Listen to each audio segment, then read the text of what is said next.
developer must follow to upload an application in your app world? And what is the cost you must pay to apply to the dev program?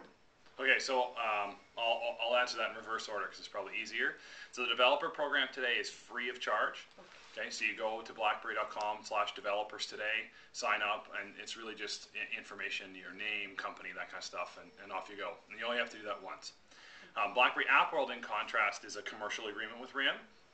And so that's where we're setting up a relationship with someone as a vendor so they can sell their product on our through our storefront. And so to do that, there's actually 3 steps. So the first step is actually to set up that they're a viable and proper vendor. So we actually make sure they're a legitimate company and all those types of things. So that's the registration step. So they go to blackberry.com/appworld, and there's a link right there that they can get started.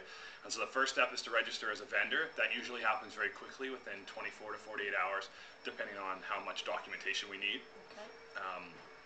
And then the next step is submitting an application. So then when you submit an application, there's 2 steps that it goes through. So the first step is essentially what we call a suitability test. And so we have guidelines, very clearly defined on our webpage what is and is not appropriate for the storefront. So for example, we don't want pornography today or gambling applications, that kind of stuff. So we define out what we don't want. And so we do a test essentially to make sure that the application fits within those guidelines. That's a suitability test. And then the last step is a smoke test.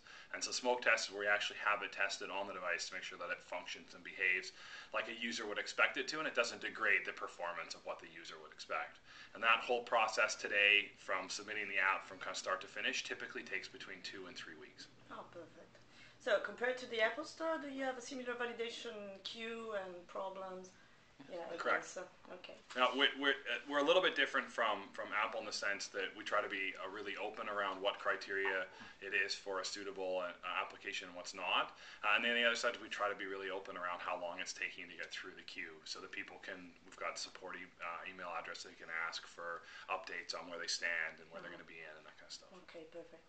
And what are your expectations of growth to the app world in the next years for United States and Europe too? So for the United States, we're continuing just expected growth in terms of the number of handsets that people will have App World on it, and then the number of applications they're downloading it.